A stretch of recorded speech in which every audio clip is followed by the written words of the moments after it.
Welcome to Hebrew Bible Insights, a podcast about making sense of the Hebrew Bible. I'm Matthew Delaney. As always, I have Dr. Nathan French with me, and today we have a special guest who has returned, Dr. Gary Schnittjer. We're very excited to have him back. So thanks for joining us again to have a good discussion about the Hebrew Bible. Nathan, Matthew, thank you very much for having me on. I know it wasn't too long since the last time I was on, but had a good time, and I'm glad to be back. So in case you missed our previous discussion, look back in the archive on the podcast or YouTube, and you can hear us talking with Dr. Gary about his book on the Torah called Torah Story. Excellent book. Highly recommend it. And I think our discussion today flows perfectly from our last discussion because your latest book is Old Testament narrative books, the Israel story. And here's a picture for those of you on YouTube who want to get a look at what it looks like. Because we ended with Deuteronomy, and here in your book, you're picking up where we left off of. Exactly. So I'm really excited for us to discuss this book. So we have a lot of different questions because the narrative books are huge. There's no way we can cover everything. Yeah. So before we dive into some interesting, fun, specific questions, can you just tell us a little bit about this book project? And also, can you talk about how you structured it? Because Nathan and I both are really interested in how you chose to structure each book. Yeah, thank you, Matthew and Nathan. Really, I think there's two, I guess, mechanical issues for the series. The one is a smaller mechanical issue, and that is we wanted short and substantive textbooks. I mean, you're both aware of how radically things have changed Yes. in the higher education classroom, and the big fat textbooks are just getting more and more onerous for certain contexts. So we wanted short, substantive textbooks. I know it sounds like a contradiction, but it just that's what I've really pressed on the authors who have signed on to this series. Then the other thing is connections. And so connection is, I guess, sort of a metaphor or a play on context, but there's ancient connections, biblical connections, gospel connections, and life connections. And so every one of these textbooks, which goes over a part of the Bible, treats each book and then deals with each of those kinds of connections intentionally and straightforwardly. And different authors have handled them a different way, but I put a lot of I put all the ancient connections sort of as asides about where they fit along the way. Treat biblical connections as really the central thing of what I do.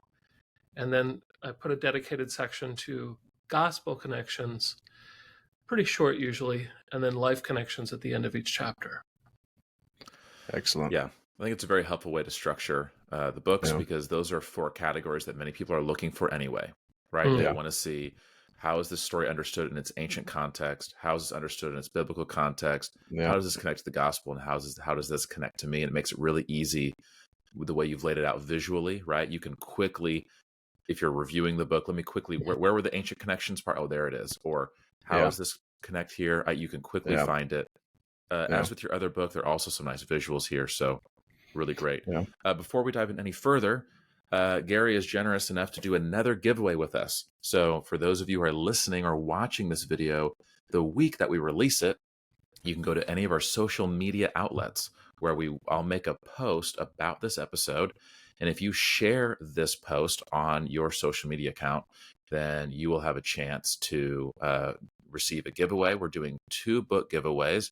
And for logistical reasons, it needs to be in North America. So sorry to our international listeners, but for this one, it needs to be in North America, US, or Canada. So as long as you have an address there, then you can get that. Make sure you tag us so that way I see it, by the way.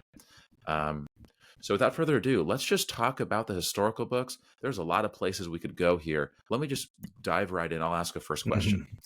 I remember learning that books of Joshua, Judges, Samuel, and Kings, in the Hebrew tradition, they're technically in the prophets section. And can you maybe discuss, you talk about this, what's the paradigm shift that happens when we view these history books from a prophetic perspective? How does that even make sense? And what does that do for us as the reader? Yeah, I think the most important point first is the purpose of these books. You know, why are they the way they are in a series? And so I think that um, the exile, the captivity of the Judeans, just overwhelmed them with a tremendous contradiction between reality and everything that they had believed up to that point. I think the contradiction is especially sharp relative to the Abrahamic covenant and the Davidic covenant. These really big umbrella promises where the people believed we're going to be in this land forever and we're going to have a king on the throne forever. And the exile just flatly contradicted those. And I think that those first couple of waves of exiles from Jerusalem just their worlds were shattered.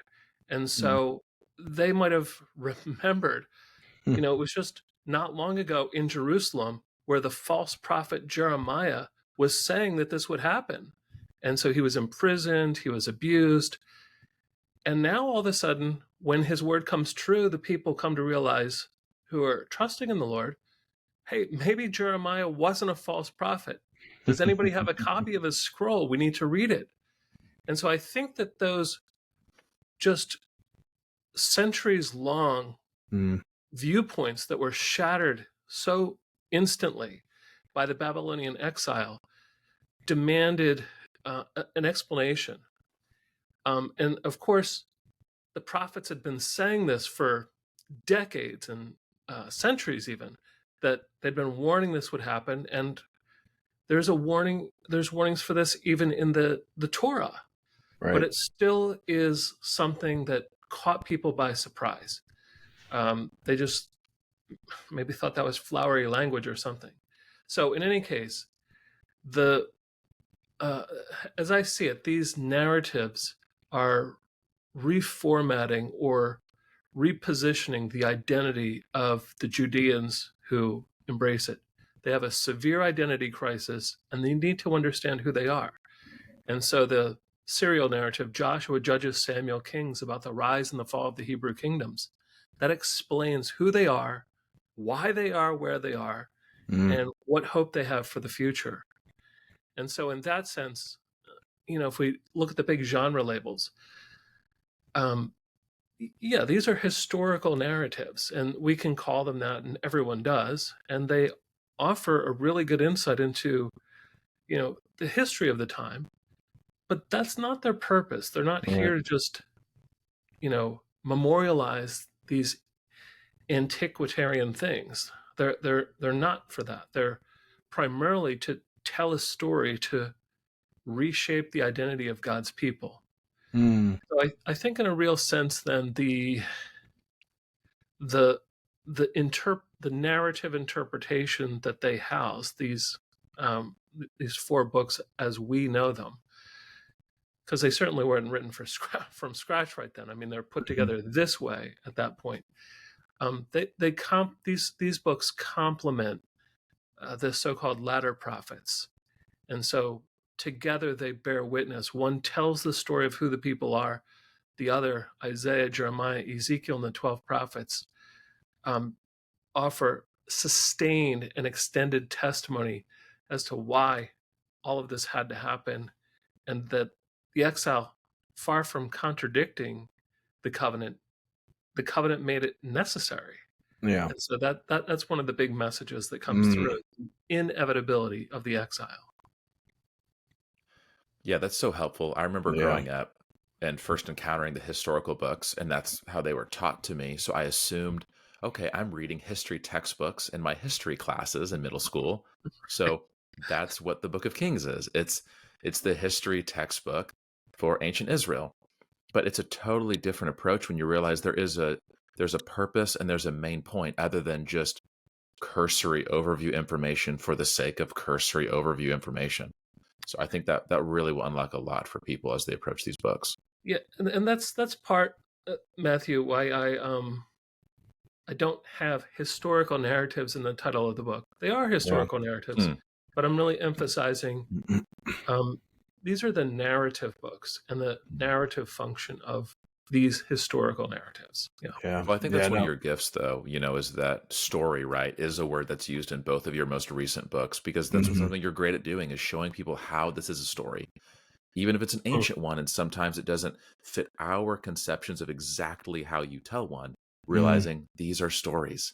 It makes it more engaging, and we get more meaning out of it. Nathan, you were going to say something. Well, I like too how we're talking about the prophets and their impact upon these historical narratives, and then of course, these Old Testament narrative books, as you like to call it, and then of course the Torah. How when we bring the Torah in the covenant, you really don't get these narratives unless there is an interpretive lens from that perspective, especially. And I think that's so important for our listeners and hearers and those who read these texts to know that the writers and they want you to know that this interpretation is based upon that covenant, and this is why this is happening the way it's happening. And I think you've done such an excellent job of making that clear within this particular book. So, well, I think, Nathan, that you're right that we have to press that home, and that's almost the I guess the covenantal glue that holds it together. Yeah. And so that's, what's so different, people that are not familiar with it, when we look at, say, the Neo-Assyrian royal inscriptions, they're utterly different than this 4-part serial narrative. They're the scribes for the Assyrian kings wrote in first person as though the kings were all saying this. They're very boastful and arrogant. They're self-centered. They don't do anything wrong. The gods are always smiling upon them. They never lose any battles. Yeah. And so what we have here is a very much more prophetic story. And you're right. I mean, the covenant is shot through it. That's very much how the prophets that's the compass by which the prophets are evaluating the narration. But the prophetic voices, they're not against the kings, but they're almost like the loyal opposition. So they're pushing back everywhere and criticizing in a way that we just don't see in any of the literature that's sponsored by the crown in competing cultures of the ancient world. It's good. It's so good. So on that note, then, let's talk a little bit about Samuel/Kings and Chronicles for our listeners. So, how would you describe the differences between Samuel/Kings and Chronicles so we can appreciate these particular books? Now, I always love with my students bringing up the emphasis of the chronicler and what the chronicler is doing, and especially to any of those students of mine who might be ignorant of this fact that Chronicles is really doing something interesting with Samuel and Kings. It's always quite a shocker and quite a moment for some of my students. So walk us through that, if you would. Yeah, that's excellent. It sounds like we really are sharing a lot of similar push on our students that might have a predisposition against. Yeah. I think it's important to note right at the offset is when we look at the 4-part serial narrative, Joshua, Judges, Samuel, Kings, or even just the last 2 parts, Samuel and Kings, these are not all written at once by a historian/novelist like we might have today.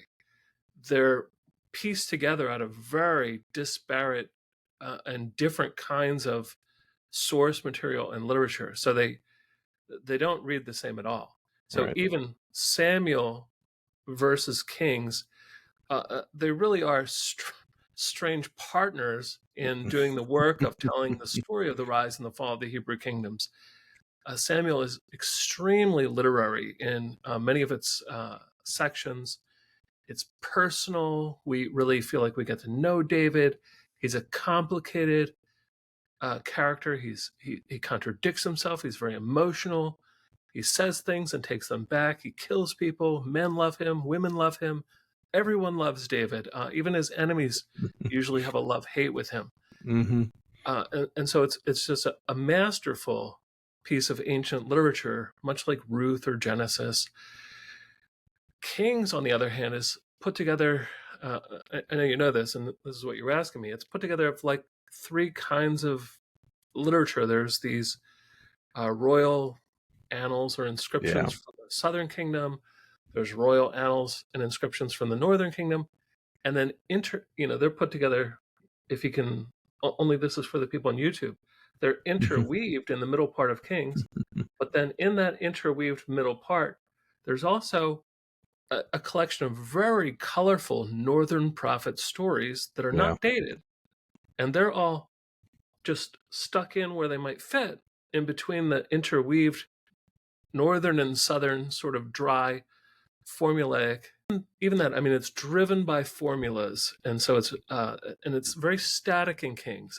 We don't really get to know even Solomon. There's some 10 chapters or so about him, but only chapter 3 do we get to know him a little bit, when the Lord comes to him at Gibeon in a vision, when he says, chop that baby in half.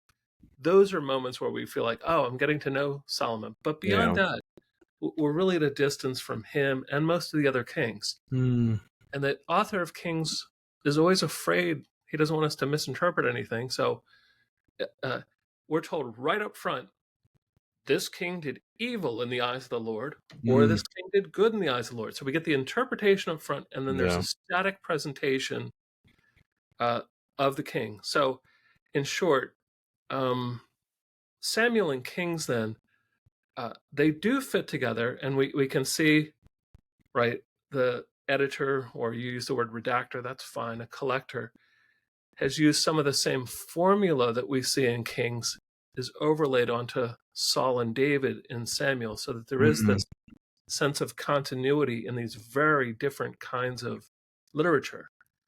But then when we come to Chronicles, though Chronicles is largely made up of Samuel and Kings, we're in a very different world. And so if we approach it as its own retelling of an old story, and I take it as retelling of a authoritative story, we're supposed to know the story of Samuel and Kings very well and notice all the tweaks, adjustments, and big changes that are in Chronicles. And so that's kind of almost what's I kind of think of the chroniclers being, though he's very conservative, mathematically so, he's also pretty daring as far as a literary author. He's gutsy, and he's not very ironic, but he's willing to push the envelope and really press his reading constituents pretty hard on a story that they think they know really well. So we find again and again there are kings that in Chronicles version who are bad, then they have an experience and they become good. Yeah.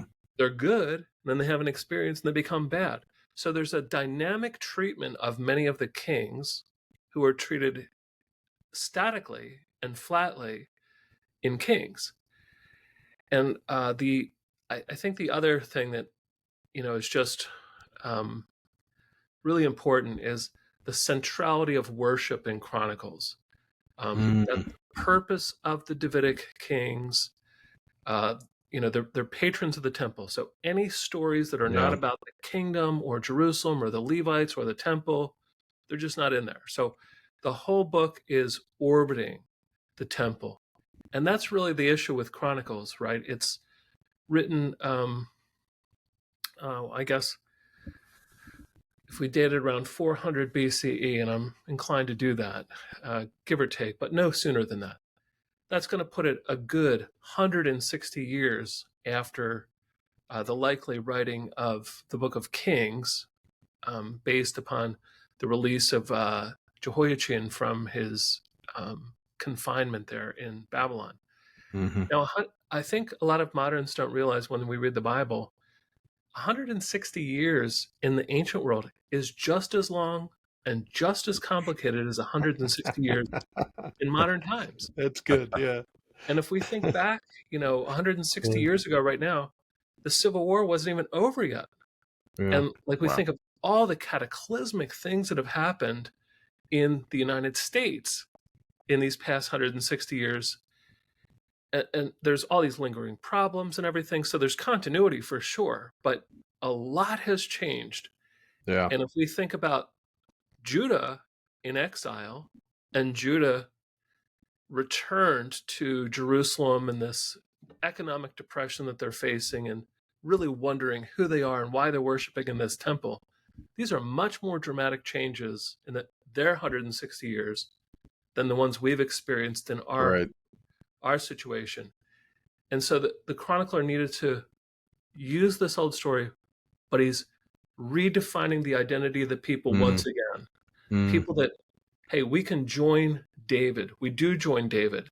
We join Solomon. We're worshiping in the same place. And it's there's a continuity that transcends these dramatic differences in the setting of the post-exilic constituents of Chronicles. Very so it's good. a very different kind of a story, even though it's mostly made up of the old story. I have a follow-up question about Chronicles that I've always been curious about.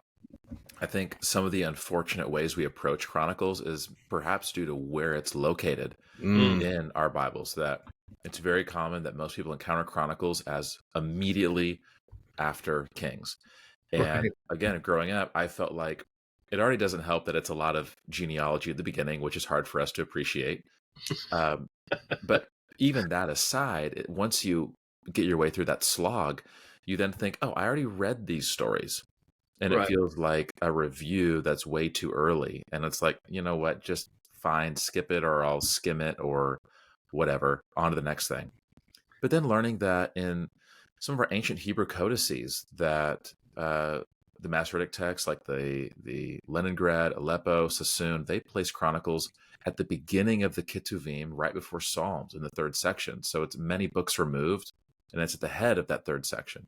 Or as has become most common in modern printed Jewish Bibles, is at the end of the Ketuvim as the last and final book of the Bible. So do you have any thoughts on, does the canonical location of Chronicles impact the way that we approach it as its story?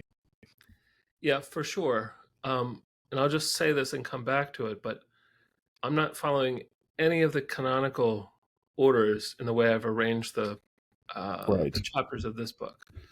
But I think you're right, Matthew, that the Chronicles has always gotten a bad sort of rift in the Septuagintal and Christian Bible order, coming as it does right after Kings, because it does seem like more of the same, and we're not prepared by the 4 verses of exile that we read at the end of Kings. That's good. Yeah, that's a good point. You know, why rehash the whole story, right? Yeah. I mean, it's a difficult ride there, but there's a certain sense, of course, to the Christian Bible order. I mean, it's just all the narrative books, more or less in chronological sequence based on their contents. And so that makes sense. Especially, it should make sense in a context where people really know the rest of the scriptures. But I mean, historically, Chronicles has really not done well in its location in the Christian Bible.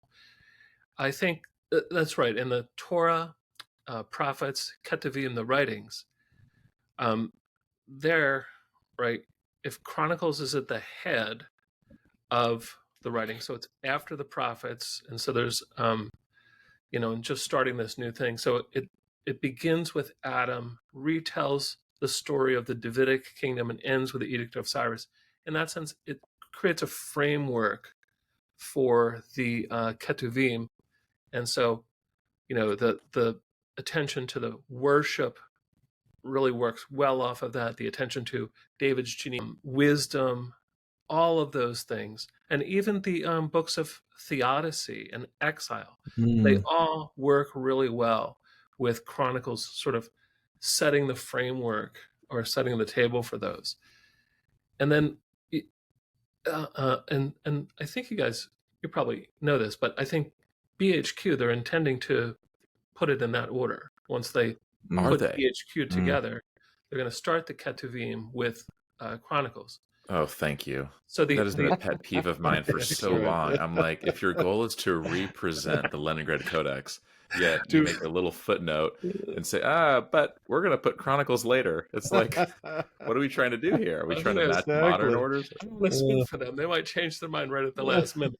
Oh, man. But in any case, yeah, the BHS, which all of us are familiar with, puts Chronicles at the end, and there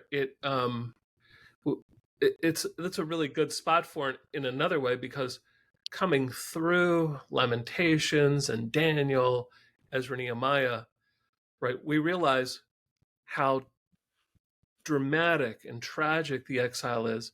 Mhm. But having Ezra and Nehemiah first reminds us of Malachi and just how disappointing the restoration was. Yeah. And so when we recognize the failure of the restoration and how it's struggling, that's the constituency of Chronicles.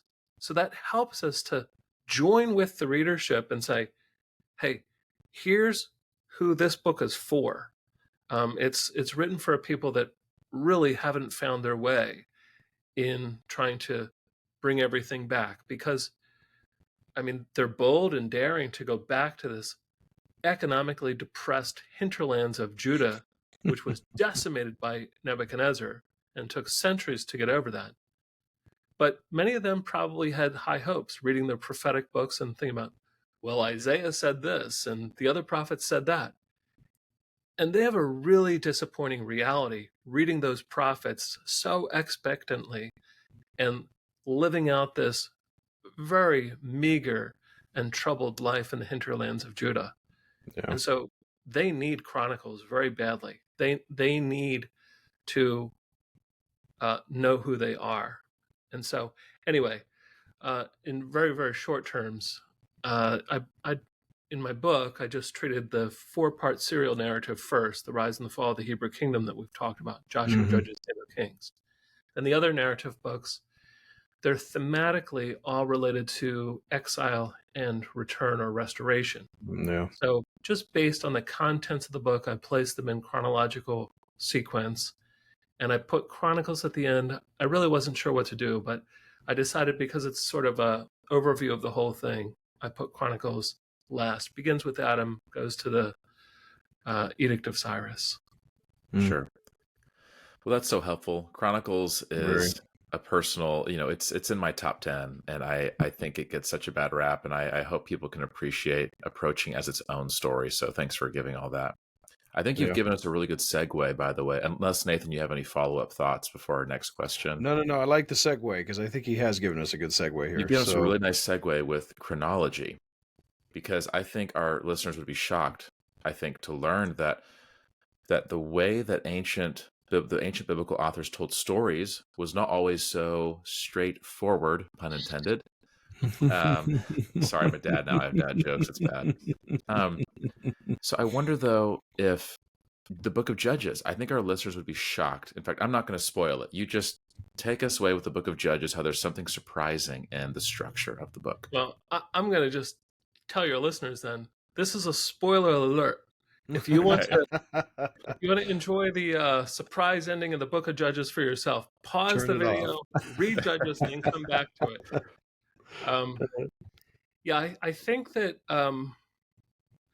what we're not prepared for is, I think that the author of Judges might wink at us or something, but that the author tricks us, because he sets us up for a story that's getting worse and worse. And I mean, we've all gotten that. This is Judges 2:19. But whenever the judge died, they would relapse and behave worse than their ancestors. And I think that, I think every interpretation of Judges gets that. And we all emphasize the downward slide of the book, and things go from bad to worse. And nothing gets better in Judges.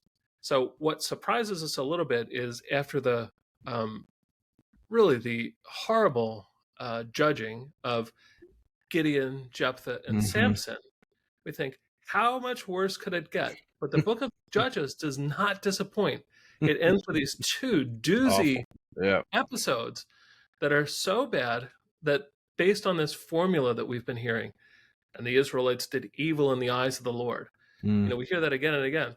Now all of a sudden there's no eyes of the Lord at all. It's people do whatever is right in their own eyes in the two last episodes.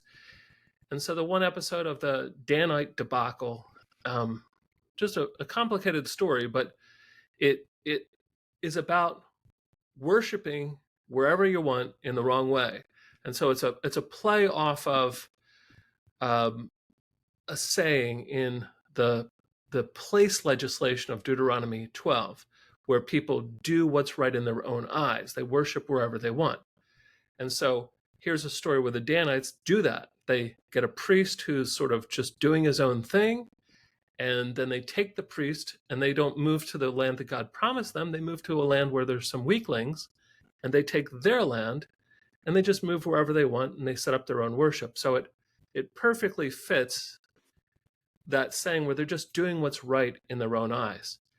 And things are so bad. It's not just that they don't do evil in the eyes of the Lord. Well, they do, but it's not said. But even the use of the Lord's name, Yahweh, every time it comes up, it's so ironic in this terrible story.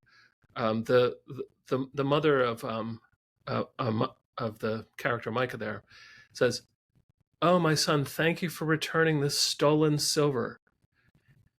May you use it to make an idol of Yahweh." And like, what are you talking about? And when they are looking, the Danites, to move to the wrong place, they get a blessing. Oh, yes, this is good in the eyes of Yahweh. So every time we hear the divine name of the Lord there, it's just, it's such a dizzying and disorienting thing. Yeah, that's good. And at the end of that episode, as you know, in chapter 18, verse 30, the identity of this young renegade priest is identified. This is the grandson of Moses. So this is Jonathan, son of Gershom, son of Moses. And we realize all of a sudden, wow, this is pretty early in the timeline.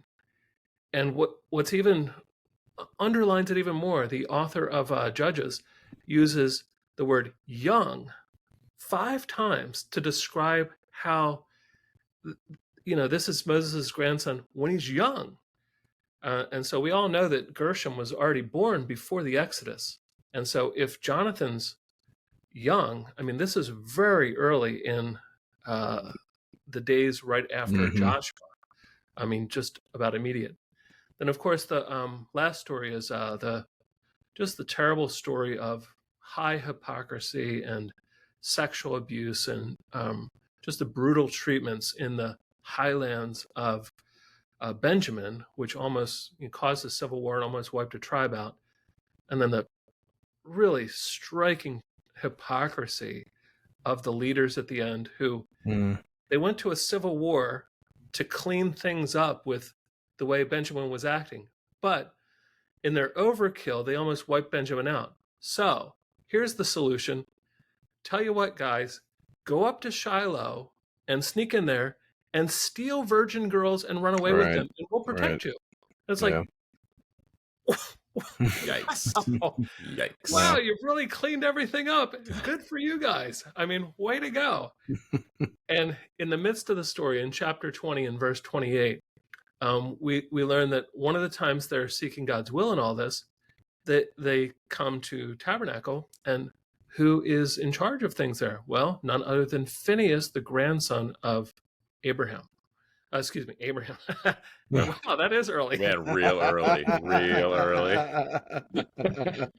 Plot twist. It's the grandson of Jacob is not who you think he is. Phinehas, the grandson of Aaron. Yeah. So anyway, both of these terrible, terrible stories are practically the first thing that happens when the people get into the land. Yeah. So I think what the narrator is doing is we have this experience going through of things getting worse and worse and worse. And we can almost imagine how the people of Israel felt, saying, "Oh, I just remember the good old days. I wish we could go back to the good old days when we first entered the land. Yeah. And No. what the author does is just pulls that rug out from under them, saying, hey, there is no such thing as the good old days for Israel in the land. Yeah. As bad as things could get, that's how it was immediately in the days of the grandchildren of the people that were brought from Egypt through the wilderness to this land. Things instantly got that bad. And so I think part of the purpose of that, and that's where we especially need to keep our eyes on the big picture, is this is really going a long way to proving that the exile is inevitable. I mean, the people, really didn't deserve what God had given them and protected them to have. And so this is part of the big story of explaining exile. And I think maybe one other point there that goes along with that is in verse 31, chapter 18, verse 31. It speaks to the exile, at least of the northern kingdom. So this is, these are very ancient events when they're put into this order. So this is looking back at the days of the judges from an exilic perspective. So it's and so we kind of need to take that distance with the original readership. These were not written, well, they might have been written contemporary, but the book is framed not contemporary with the events that happened or even close after them. This is looking way back. This is a lesson for exile. Yeah. Yeah, and I think you really point something out there, especially with Judges, that idolatry isn't just, according to these books, isn't just the worship of idols, though it includes that for sure. Yeah. But it's how you worship, right, and where you worship, and so much of that is intertwined within the text, and the text is wanting us to know that if you're not doing it the way that it was prescribed to be done according to the covenant, then the result is going to be extreme moral failure, and that's what you get ultimately. And it leads us. It's interesting with Judges. You always get these questions: how is this in the Bible? Which is, it's there for a reason. It wants you to come to the end to know there is a complete and utter collapse of what was supposed to be. With covenant faithfulness. Yeah. And I think even that phrase that's borrowed from Deuteronomy 12, people doing what's right in their own eyes. Yeah. Well, it fits exactly to what the Danites had done. But when we move it over to the Benjaminite debacle, all of a sudden that's stretching the sense of it out. That's not about worship. I mean, that story has nothing, I don't want to say nothing to do with worship, very little to do with worship. I mean, this is just a society that's just falling apart. Precisely. Yeah. And without being all together like they were in the wilderness, it's like anarchy. And so now that phrase takes on a much larger significance, right? In those days, there was no king in Israel. Everyone did what was right in their own eyes. And so there's what starts with worshiping wrong, as you're pointing out, Nathan, just spills over into a society that's just mayhem, just something that's begging for a king in Israel. Yeah. Oh, it's so good. And then, of course, to bring in the exile as well and to have them say, well, let's look at the good old days. Oh, look, we're in the good old days. I mean, everything has completely collapsed before us. Yes. So, and these old days. Exactly. So on that note, then, maybe talk to us some about the chronology that you've had to deal with in writing this book. Obviously, there's a lot of debates regarding ancient Near Eastern chronology and even Hebrew Bible chronology. But talk to us about your approach in what you've done in the book. Yeah. So this case of Judges is being in dyschronological. That's a word we use. Being in a different sequence in the narrative than how it transpired historically. This is not unusual. This is very common in the Bible, but it's not something that the Bible authors made up. This is something we see in ancient literature from many different cultures running across many centuries. So one place it shows up is in the dischronological presentation of historical facts, is in the Neo-Assyrian royal inscriptions. These are very much written to a formulaic pattern. And here I'm especially thinking, there's a number of scholars who have done work on this, but Doug Green's work is really very fine because he's done a literary analysis of these inscriptions. And he makes the point that the pattern, there's a sort of a narrative arc that the scribes put all of the historical annals into. And the narrative arc is the kings go out to war and defeat the enemies better than their ancestors did. And then they return home with their plunder and do these building projects. Well, they go out to war every year. And in reality, most of them are involved in building projects. They don't wait until the end of their career to do it. They have their building supervisors are in constant building mode. So that narrative arc doesn't align with how we would line up the historical elements of the Assyrian kings. That's just the way that we present the career of a king. The gods give them favor on the battlefield. The gods then give them permission to build a temple and to make a Garden of Eden here on earth, and they do that. The same thing is taken up Cicero in this is in the Greeks, and so I guess I could even put Aristotle in between. Well, Aristotle's Poetics, of course, talks about all different ways of arranging poetic dramas, but he also is clear that these things apply to histories as well. He doesn't explicitly get into the dischronological, but he does talk about all different kinds of arrangements. But if we move forward in the Greek world, Cicero tells his biographer, I'm going to read this quote. He tells, this is in a letter to Lucius when he wants his biographer to write a good story about him.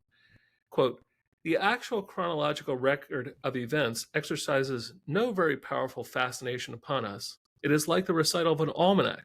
So he's encouraging his biographer to rearrange the story to make it a little bit better. Even a little bit further, and this is just a very small soundbite. This is Lucian, and this is from the 2nd century CE, and we call this writing How to Write History. And he's giving some advice, and he says, quote, "The task of the historian is to arrange events artistically, to exert all his powers to make them vivid," end quote. Wow. So we see that this idea of chronological sequence and telling history, those are modernist values. They're not really a part of how good history is told in the ancient world. I mean, they would really probably just laugh at us thinking, you've ruined this historical account by putting it in its, chronological sequence. They would say, find the heart of the account. So if we talk about the biblical authors, right, what's the theology that they're trying to say? What's the point? And so the function of the narratives is what drives their arrangement. So we find dischronological narration in the Torah, even in the Gospels, right?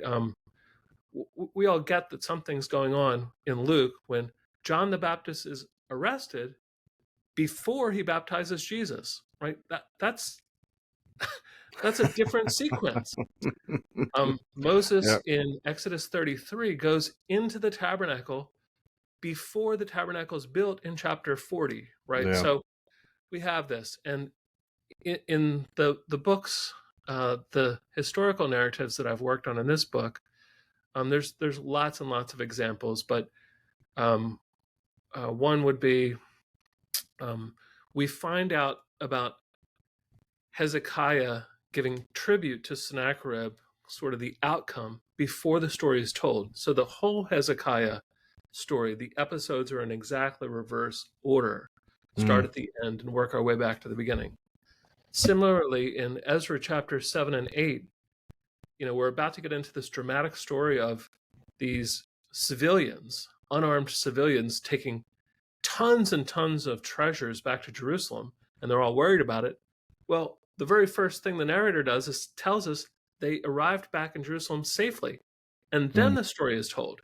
So we're being invited to know that everything works out, and we're invited to evaluate the stress of Ezra and these other leaders and their calling upon the Lord, knowing the outcome before we get into it. So we're not struggling along with them there. There's lots of reasons for dyschronological narration, but the point being is this is just good storytelling in the Bible. Excellent. Yeah, excellent response.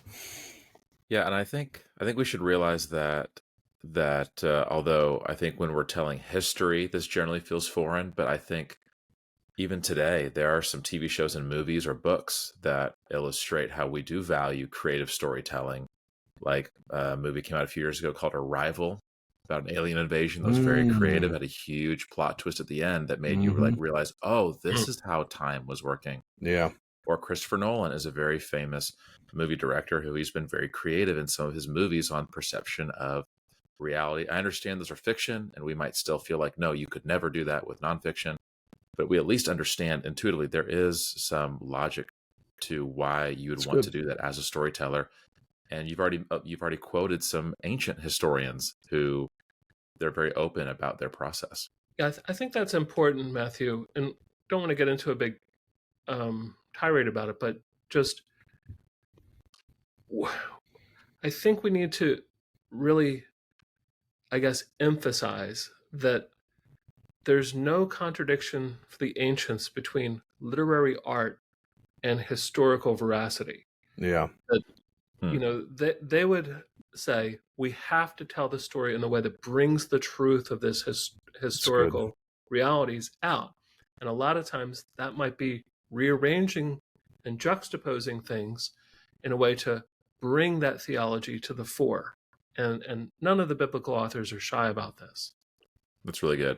That's really clear. So I want to turn away. Well, here's what I want to ask you as far as your teaching experience. So in all of your experience in teaching at the university level, what would you say students find most difficult when it comes to engaging with the historical books of the Hebrew Bible? And Nathan, you shared with me that you were going to ask this question, so I've been thinking about it. And probably the true answer is there's not one thing, there's a million things. Yeah. But, you know, and maybe it's a lot of individual. But if I am stepping back and doing some generalizing, you got me to think about, I guess this is my headline, the embarrassment that many seminary students and many university students have about Old Testament. Now, we, you know, in our classes, like yours and mine, hopefully, you know, the Old Testament is at home and we're all at home wrestling with it and arguing about it. But there's maybe at least three sources of embarrassment for the students. I mean, one is very well known and doesn't need much of a point, but you know, our larger culture, from which was very influential upon student age people, both at graduate studies and undergraduate studies, the Old Testament is just taken to be flatly about the God of Israel is a God that hates people. Right. So there's just a real negative stigma about the Old Testament, and students feel a little embarrassed about that. But surprisingly, even, you know, if we talk about the church, even within that context, there's been a growing embarrassment for students about the Old Testament, because at church, you know, there's maybe not your church, but at church, a lot of times the Old Testament is just viewed as this legalistic problem. And there's a real sense of, wow, it's so nice that we don't have to deal with that anymore because we have a New Testament, and, you know, Jesus isn't like that. He's really nice, and, you know, he holds children, and, you know, just everything's great in the New Testament. So that there's that general negativity about the Old Testament that's more and more pervasive, even within church and Christian circles. Yeah. And I think finally, if we just, you know, face it, that outside of seminary or outside of the biblical studies classes, you know, the Bible's not as interesting as movies and video games and the really interesting things that are trending on TikTok and in our culture. And so I think that no matter where we turn, outside of our actual academic environment, I just think that students really struggle with a sense of embarrassment of, taking seriously and devoting this kind of study to the Old Testament. I don't know if that's a good answer, Nathan, and I might revise it next week, but I've just been thinking about this. There's it's not just one kind of embarrassment. Yeah. There's a kind of a shame that goes with the Old Testament from several quarters that students find themselves in today. No, that's very good, very good. And I concur with you on that. I mean, there really is a sense of shame, even within the church, it seems, between the two. And I mean, not to go down a rabbit trail, but I mean, when you read the New Testament, I often push back on students and say, well, have you read the New Testament? I mean, there's some pretty hard things to be said there too. So yes, it's like I think one of the exercises I do with my Torah students is I have a list of New Testament commands, and there's over 830. Yeah. And so I have students look over that and find the weird ones. And then from that starting point say, hey, do you know there's only 613 laws in Torah? Exactly. There's some weird ones, but there's weird ones in the New Testament too. And that's just a really different, I found that to be a way to just get into, the whole framework of God's demands in the Old Testament in comparing it to something that people are more sympathetic to, that is the New Testament. Yeah. No, it's true. And I think too, just the lack of the Old Testament within culture anymore is just within our conscience, it seems. My wife and I named our second son Boaz. And the night he was born, they asked what his name was. We said Boaz, and the doctors and the nurse, there was only one nurse, but she came in at a later point. Nobody had heard the name Boaz. I was like, where did you get the name Boaz? And I thought, okay, we have a problem. My uncle in Tennessee is exactly. Right, is Bo. So, but anyways, I think it just goes to show that these narratives and stories they're not in the conscience of the public anymore, it seems. So, yeah. To bring things full circle, there's a lot of work that needs to be done to hopefully cause a counter shift. But I think one of them is representing these as stories. Because I think for the people who are struggling with the presentation of God, often what I find is there's an isolated scene or even an isolated line, and that's what's causing the problem. For example, I had a student who in class was really disturbed about a story in the book of Judges where one of the judges sacrifices his daughter. And he is so put off by this. And it's amazing. I think when he asked the question, he was expecting it to be a beyond difficult question with no possible answer. And not like I am the way, the truth, and life by any means. But I just very briefly said, well, what's the book of Judges about? Where does that scene fit within the story? What is it doing? Right. And we realized, that visceral reaction you're having to the story is exactly what the author wants you to feel. This is not like hey guys, the Bible secretly has the story that says God wants you to sacrifice kids. Like, no. Like, far be it. Like, the opposite. The point is the opposite of what you've reached. Exactly. But again, how do we find that place is as stories. And then the second thing I would add is not just the difficulty of the image of God, but just the lack of engagement. And I think when students realize that it's easier to engage something when you know it is engaging. And the reality is the stories of Scripture, this is some of the greatest literature ever written.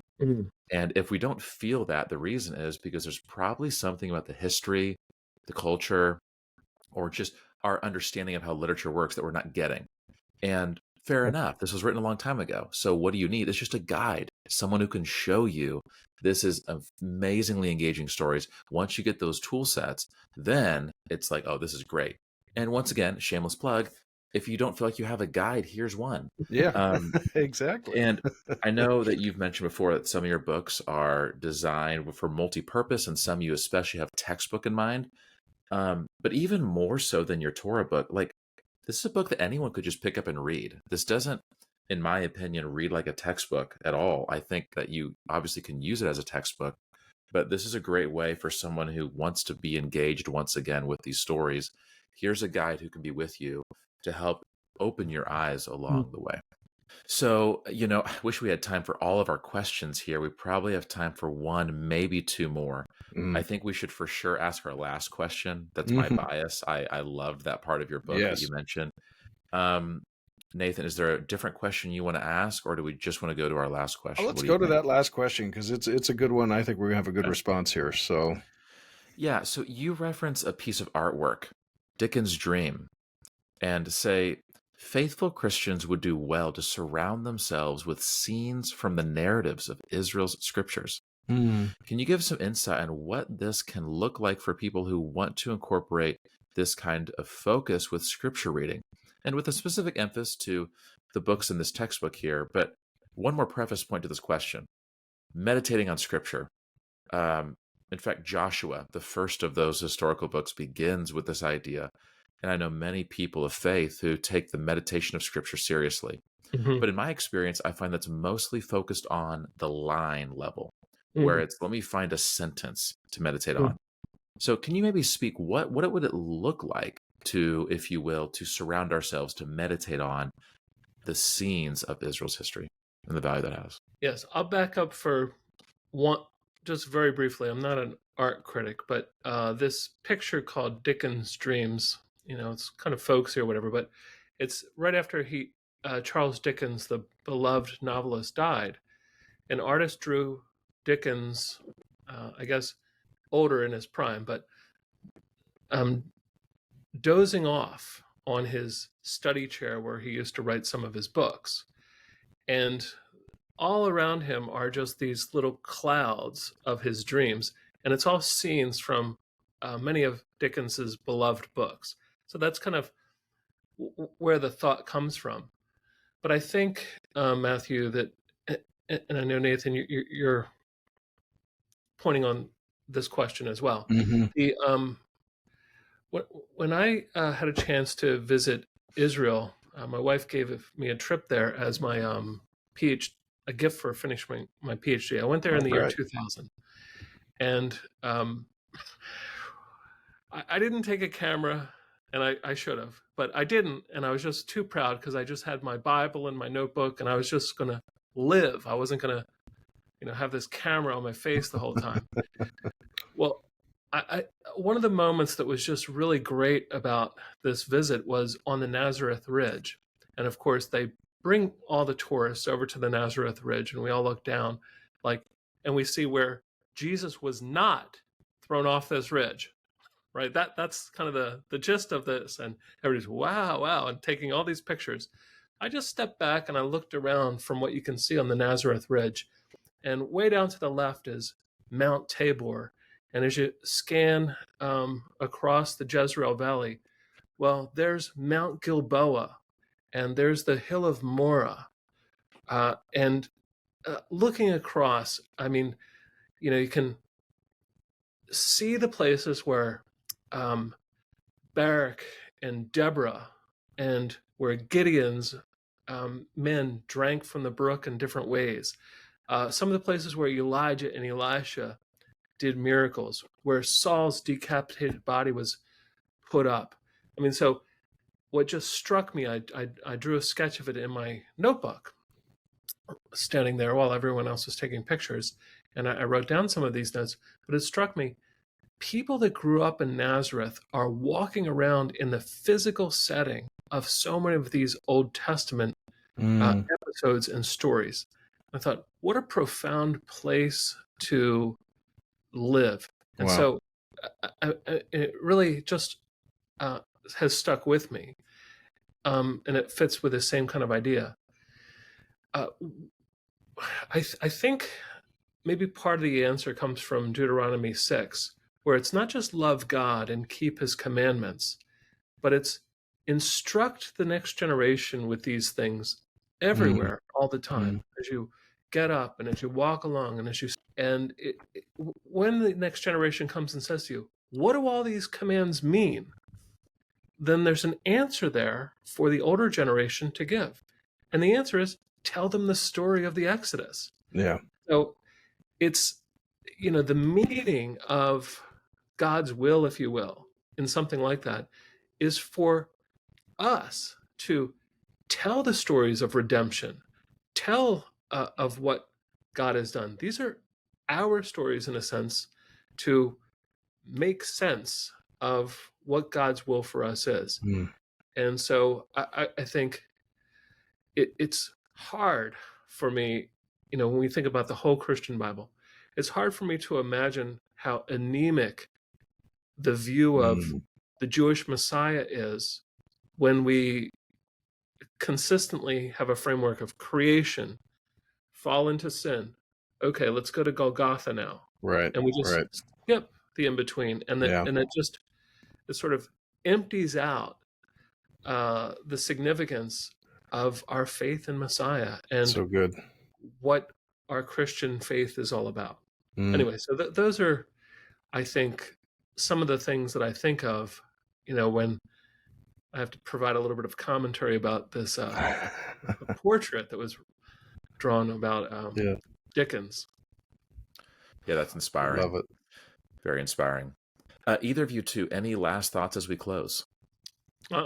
Thank you for, I know it's obvious, Matthew and Nathan, that, we're really kindred folk here, and, we're doing a lot of the same things in our classes, and we have a lot of the same sensibilities even about books like Chronicles. So it's just a pleasure to spend this time back and forthing with you.